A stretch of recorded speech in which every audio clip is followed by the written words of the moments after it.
أعوذ بالله من الشيطان الرجيم. بسم الله الرحمن الرحيم. ولقد جئتمونا فرادا كما خلقناكم أول مرة وتركتم ما خولناكم وراء ظهوركم وما نرى معكم شفعاءكم الذين زعمتم أنهم فيكم شركاء لقد تقطع بينكم وضل عنكم ما كنتم تزعمون. صدق الله العظيم. ترجمہ وَلَقَدْ اور بے شک جئتمونا آؤ گے ہمارے پاس فرادا اکیلے اکیلے کما جس طرح خلقناکم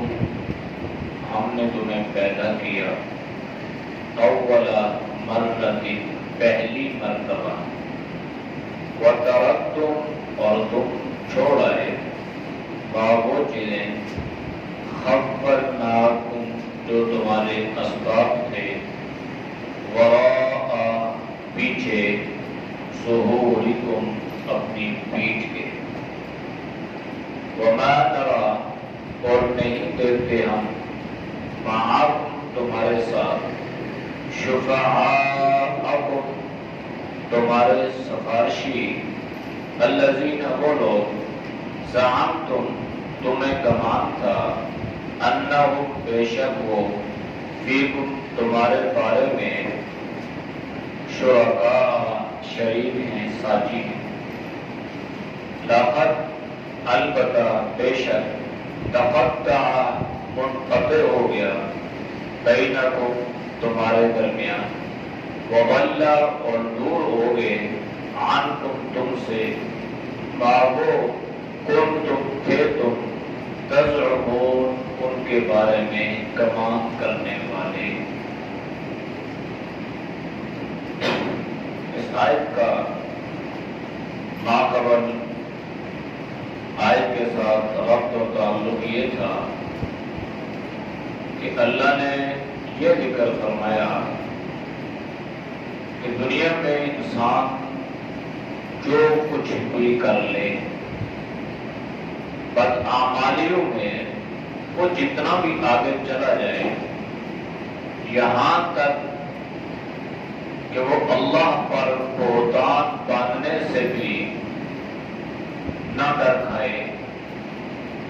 اور وہ دعوی نبوت بھی کر دے اور یہ کہے کہ میری طرف وحی آتی ہے اللہ کا پیغام آتا ہے یعنی یہ سب سے بڑا ظلم دجل جھوٹ فراڈ دھوکہ کہ انسان اپنے آپ کو نبی بنا لے نبوت کا دعویٰ کرے بدعمالیوں میں بڑی بدعمالی گناہوں میں بڑا گناہ. تو اللہ نے ذکر فرمایا کہ ایک وقت ایسا آئے گا کہ یہ جو ظالم ہے نا بدعمالیاں کرنے والے دعوی نبوت کرنے والے اور کوئی بھی گناہ کرنے والے چاہے اس کا تعلق عقائد کے ساتھ ہو اعمال کے ساتھ ہو معاملات کے ساتھ ہو چاہے وہ حضرات صحابہ پہ تنقید کریں انہیں تانے دیں انہیں کچھ بھی کہیں لیکن بالآخر انجام موت ہے. تو اللہ نے ذکر فرمایا کہ یہ جو ظالم ہے نا اگر آپ ان کو موت کے وقت دیکھ لیں یعنی جب اللہ فرشتوں کو حکم دے گا کہ ان کی روح پرواز کرو تو جب ان کی روح نکالی جائے گی تو اللہ فرماتا ہے فی غمرات الموت تو پھر انہیں جب موت کی بے ہوشی اور سکرات الموت میں مبتلا کر دیا جائے گا پھر ان کو پتا چلے گا کہ ہم نے دنیا میں کیا کرنا تھا اور ہم کیا کرتے تھے۔ لہذا جب ذکر آیا نا آخرت کا کہ ایک دن آئے گا کہ اللہ تمہیں جو کچھ تم نے دنیا میں کیا ہوگا اللہ پورا پورا اس کا اجر صلہ تمہیں عطا کرے، تو اللہ نے اس آیت میں یوں بیان فرمایا ہے۔ پھر ایک وقت یہ ہوگا وَلَقَدْ جِئْتُمُونَا فُرَادًا، کہ تم ایک ایک میرے سامنے آؤ گے، فردن فردن، اکیلا اکیلا آدمی احکم الحاکمین کے دربار میں جا رہا ہوگا، اور اللہ کی عدالت کے کٹہرے میں اللہ اسے کھڑا کرے گا، اور اللہ خود اس کے بارے میں کوئی فیصلہ سنائے، تو اس وقت انسان کی کیا کیفیت ہوگی؟ لمن الملک اليوم، اللہ پوچھے گا کہ آج کس کی بادشاہت ہے؟ تو کوئی جواب نہیں دے گا، اتنی انسان پر ہیبت سوار ہوگی کہ اللہ خود جواب دے گا للہ الواحد القہار، اللہ جو دنیا میں تمہارا بادشاہ تھا آج اسی اکیلے اللہ کی بادشاہت بھی ہے، اور واحد القہار جو زور آور بھی ہے، طاقتور بھی ہے، آج بادشاہ اسی کی ہے۔ تو انسان ذرا اس کو تصور میں لائے کہ دنیا میں اکیلا آدمی کسی کے سامنے جاتے ہوئے ڈر محسوس کرتا ہے، چور اگر کہیں آ جائے، ڈاکو آ جائے، سانپ آ جائے، تو انسان کوشش یہ کرتا ہے کہ میرے ساتھ دوسرا بھی ہو، کوئی پتہ نہیں حالات کا۔ اب اللہ کی عدالت، احکم الحاکمین کی عدالت، اللہ کا رعب، اللہ کا دبدبہ، اللہ کی ہیبت، تو وہاں پر انسان اکیلے اکیلے آ رہا۔ دنیا میں جب کسی کی کسی عدالت میں پیشی ہوتی ہے تو کوئی بھی مجرم ہو اس کے ساتھ کتنے لوگ عدالت میں پیش ہوتے ہیں، اس کا وکیل پیش ہو رہا ہے، وکیل کا منشی پیش ہو رہا ہے، یہ مجرم پیش ہو رہا ہے، اور اس طرح اس کے ساتھ پولیس والے پیش ہو رہے ہیں، اور اس طرح 7-8 آدمی جو ہے یہ معمولی مجرم بھی جو ہے جس کے ساتھ جج کے سامنے پیش ہوتے ہیں، تو وہ اللہ کی عدالت ہوگی، تو وہاں دنیا کی طرح یہ نہیں ہوگا یہ میرا دوست تھا، یہ میرا بھائی تھا، یہ میرا چچا تھا، یہ میرا فلاں تھا، میں نے اس سے بڑی محبت کی تو یہ بھی میری ہیلپ کے لیے آ جائے، میری مدد کے لیے آ جائے۔ اللہ نے فرمایا نہیں، وَلَقَدْ جِئْتُمُونَا فُرَادًا، تم میرے پاس اکیلے اکیلے آؤ گے۔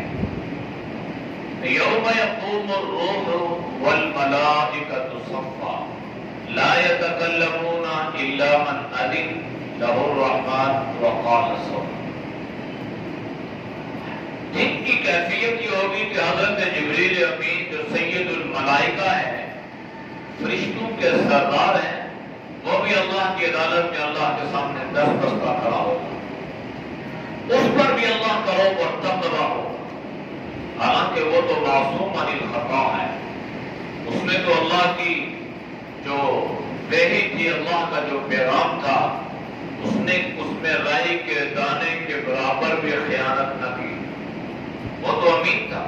اور اللہ نے قرآن میں ذکر فرمایا اس کی امانت۔ لیکن آج صورتحال یہ ہے کہ وہ بھی جس سے ہچکچا رہا ہے، اور وہ بھی پریشان کھڑا اور دست بستہ کھڑا ہے۔ لا یتکلمون، مجال کوئی اللہ کے سامنے بات کر سکے، کوئی بول سکے؟ دنیا میں یہ زبان انسان کی کینچی کی طرح چلتی ہے، لیکن وہاں نہیں چل سکے گی، بالکل سخت تاری ہو، ایک عجیب کیفیت انسان میں تاری ہو جائے گی۔ الا من اذن ہاں پھر اللہ کسی کو بولنے کی اجازت دے گا، اللہ کہے گا بھائی اپنی صفائی پیش کرو، تو ہم اللہ کی عدالت میں اپنی کیا صفائی پیش کریں؟ ہم نے کیا کیا کہ ہم اللہ کے سامنے پیش کریں؟ اللہ ہم تو بڑے بادشاہ تھے، بڑے عابد تھے، بڑے زاہد تھے، بڑی عبادت کرنے والے تھے۔ تو جب انبیاء علیہ السلام پر ایک نفسہ نفسی اور اپنے جان کی فکر کی جو ہے انہیں یہ سوجی ہوگی اور وہ بھی نفسی نفسی پکاریں گے، تو عام آدمی کی کیفیت وہاں پر کیا ہوگی؟ پھر اکیلا کوئی دوسرا ساتھ نہیں، احکم الحاکمین کی عدالت میں انسان جائے گا تو اللہ فرما رہا ہے کما خلقناکم اول مرہ، تم یوں آؤ گے جس طرح تم دنیا میں اکیلے پیدا ہوئے تھے۔ جب پہلی مرتبہ اللہ نے تمہیں دنیا میں پیدا فرمایا تو جب دنیا میں تم آئے نا تو تمہارے جسم پر لباس بھی نہیں تھا اور تمہارے پاؤں میں جوتا بھی نہیں تھا، اور بچہ کیا ہے اس سے تو کسی کی کوئی شعور نہیں ہوتا، اس کی کیفیت ایسی ہوتی ہے، تو اللہ نے فرمایا کہ یہ کیفیت تمہارے اوپر طاری ہو جائے گی، جسم پر لباس نہیں ہے، پاؤں میں جوتا نہیں ہے، اولین اور آخرین ہے، لیکن وہاں اس قدر نفسا نفسی اور اس قدر انسان کو اپنی جان کی فکر ہوگی کہ اسے یہ احساس تک نہیں ہوگا کہ میرے ساتھ والا بھی ننگا ہے، اس کے پاؤں میں بھی جوتا نہیں ہے، اس کے جسم پر بھی لباس نہیں، اس کو اپنا احساس نہیں ہوگا کہ میرے ساتھ کیا دوسرے کا کیا ہوگا۔ تو اللہ فرما رہا ہے کہ یہ کیفیت ہوگی۔ وَتَرَكْتُمْ مَا خَوَّلْنَاكُمْ وَرَاءَ ظُهُورِكُمْ، تمہیں اللہ نے مال دیا تھا تو تم نے کیا کیا اس مال کے ساتھ؟ تم اس مال کو، ان اسباب کو اپنے پیچھے چھوڑ دیا، اور تمہیں پتہ ہی نہیں ہے کہ تمہارے مال نے تمہارے بعد کتنے فتنے پھیلائے، تمہیں احساس اور شعور بھی نہیں ہے کہ تمہارے اس مال پر کتنے بے جان لوگ قتل ہو گئے، کتنے ناحق لوگ قتل ہو گئے اور کتنی جانیں ضائع ہو گئی، تمہیں پتہ ہی احساس ہی نہیں۔ وَتَرَكْتُمْ مَا خَوَّلْنَاكُمْ وَرَاءَ ظُهُورِكُمْ، تو اللہ کے نبی نے فرمایا کہ اصل مال وہ ہے جو رزق حلال اللہ نے انسان کو عطا فرمائے، اور انسان اپنی زندگی میں اس مال کو اللہ کے راستے میں خرچ کرنا، وہ مال سے باقی جو مال ہے نا، انسان کیا کچھ کہتا ہو اور پل کی خبر بھی نہیں ہے۔ یہ 2 دن پہلے سلیمان بٹی ہمارے جتنی جائیداد ہے لیکن خبر نہیں ہے پل کی، بالکل آنن فانن جوان آدمی سب کچھ چھوڑ چھوڑا کے اس دنیا سے رخصت ہو رہا، اور اتنی فرصت بھی نہیں دیتی وہ بتا تو دے کہ میرے ساتھ ہوا کیا ہے، وہ اتنا وقت بھی نہیں دیتی کہ آخری سلام اپنے بیوی بچوں سے کر لو، وہ تاری خَوَّلْنَاكُمْ وَرَاءَ ظُهُورِكُمْ، اللہ پاک ان کی مغفرت فرمائے، سب کی اللہ مغفرت فرمائے، چھوٹے بچے، بیوہ، اچھا ہمارا دوست تھا، لیکن یہ ساری جو چیزیں ہیں نا یہ ہماری عبرت کے لیے ہوا کرتی ہے۔ اگر اپنی موت سے کوئی بشر نہیں ہے، 700 برس کا پل کی خبر، اس قدر عالم کا بڑا عجیب جملہ مر جاؤں تو کفن سے ہاتھ باہر نکال دیں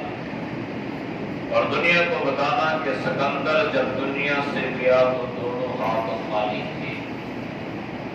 تو انسان کیا لے کے جا رہا ہے؟ کتنی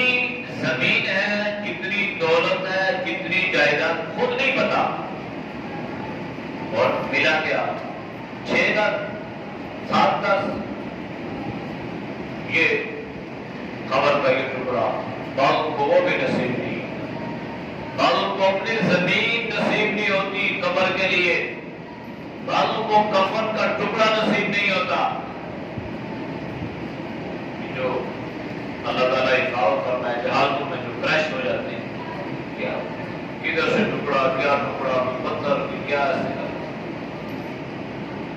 اس لیے اللہ کیا فرما رہا ہے؟ وَتَرَكْتُمْ مَا خَوَّلْنَاكُمْ وَرَاءَ ظُهُورِكُمْ. جو کچھ تمہیں ملا تھا تم نے اپنے پیٹھ پیچھے، وہاں بھی پیچھے جاتے ہیں ظہور پیٹھ، اور پیٹھ بھی پیچھے ہوتی ہے، یعنی پیچھے تک پیچھے اس کو چھوڑ دیا، اپنے آگے نہیں بھیجا. اس لیے اللہ کے نبی نے فرمایا کہ اذا مات الانسان انقطع عمله الا ثلاث. آپ نے فرمایا کہ انسان مر گیا، اس کا اعمال نامہ بند ہو گیا، لیکن فرمایا 3 چیزیں، 3 اعمال پھر بھی باقی رہتے ہیں جو اللہ اس کے اعمال نامے میں لکھواتا ہے. آپ نے فرمایا الصدقۃ جاریہ. مال اللہ نے دیا تھا، اس مال کو اللہ کے راستے میں خرچ کیا. کہیں پر لوگوں کو پانی کی ضرورت تھی، وہاں پہ خرچ کر دیا. کسی مدرسے میں کسی ایک طالب علم کو لے لیا اور اس کا خرچ آپ نے ذمہ لیا کہ یہ بچہ جو ہے اس کو میں نے حافظ قرآن بنانا ہے، اس کو میں نے عالم بنانا ہے، اس کا خرچہ کرے. وہ یہ صدقہ جاریہ کام ہے. راستہ بنا دیا، مسجد بنا دی، اسپتال بنا دیے، اسکول، کوئی بھی سوشل کام جس سے انسان ہی نہیں حیوان بھی فائدہ اٹھائے، وہ اس کے لیے صدقہ جاریہ ہے. مرنے والا مر گیا، صدیاں گزر گئیں، لیکن اللہ اس کے عمل میں اس کا ثواب عطا فرما رہا ہوگا. اور دوسری چیز فرمایا کہ صدقہ جاریہ ہے. کسی نے کوئی چیز سیکھی، اس نے آگے بتائی، پھر اس تو جب تک یہ سلسلہ چلتا رہے گا اس عالم کو اللہ اس کا اجر و ثواب عطا فرماتے رہیں گے. اور تیسری چیز اللہ کے نبی نے فرمائی اولاد صالح، ایک اولاد یدعو لہ، جو اللہ سے اس کے لیے دعا کرتی رہے گی. اولاد کے لیے لفظ صالح آیا ہے، ساری اولاد نہیں. ایسی اولادیں بھی ہیں جو اپنے ماں باپ کی قبروں کو بھی بھول جاتی ہیں، ماں باپ کو بھی بھول جاتی ہیں.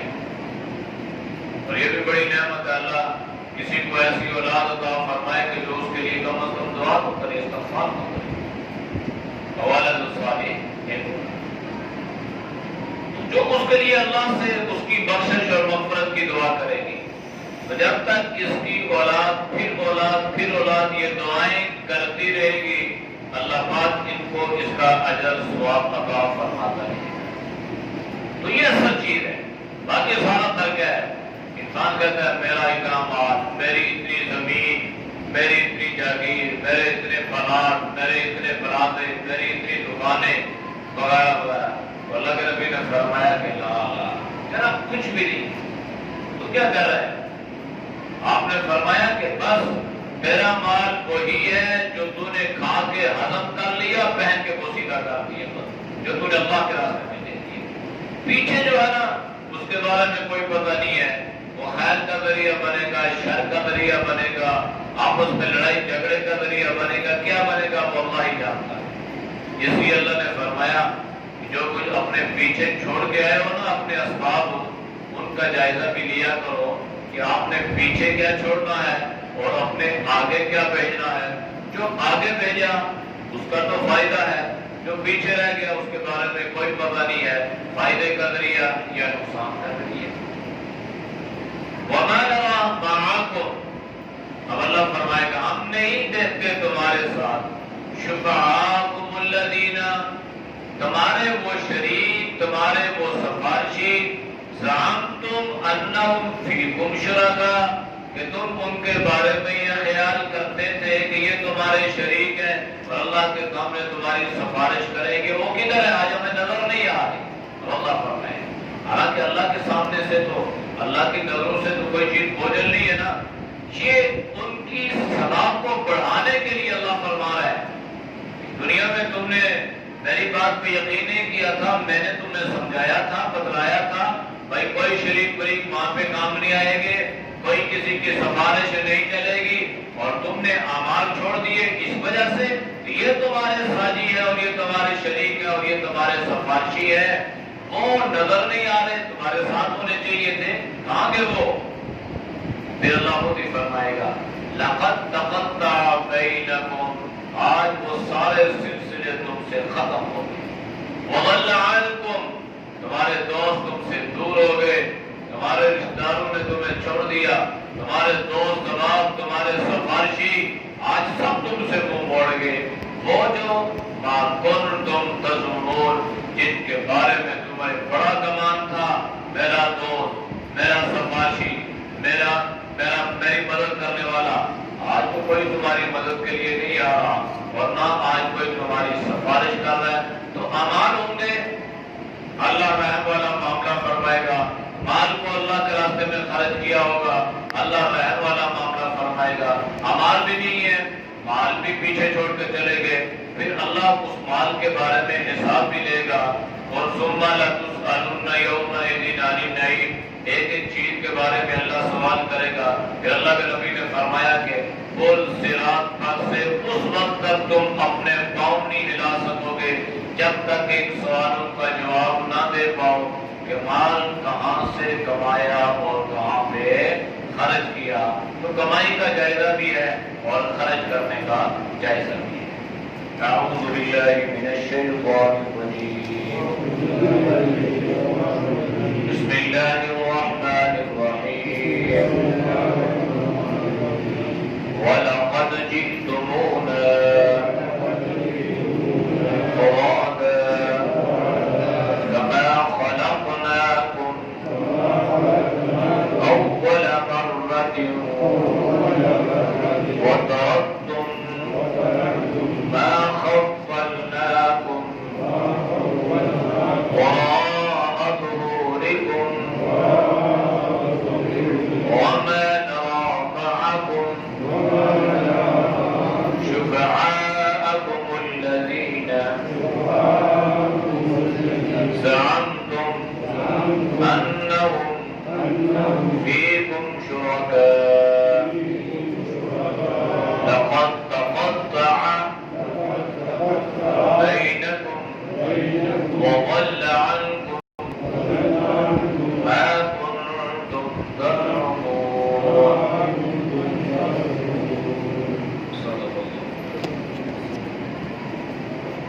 الحمد لله رب العالمين والعاقبة للمتقين والصلاة والسلام على النبي الأمي وعلى آله وصحبه أجمعين۔ یا اللہ ہم سب کے صغیر کبیرہ گناہوں کو معاف فرما، یا اللہ ہم سے حفاظت فرما، نیک اعمال کی توفیق نصیب فرما، برے اعمال سے، برے خیالات سے، برے لوگوں سے اللہ ہم سب کی حفاظت فرما۔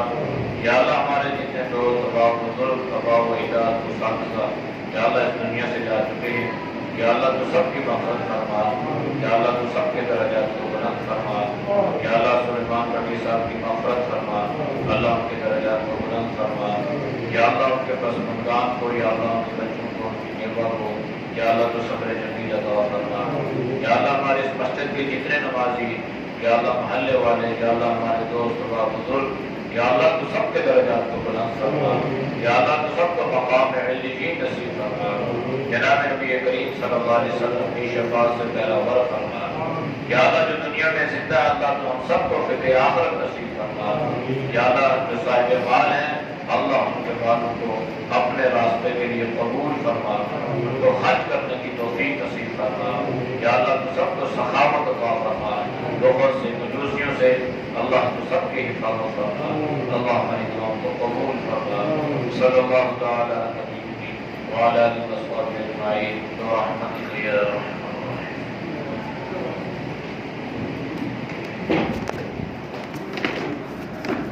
ارے بڑے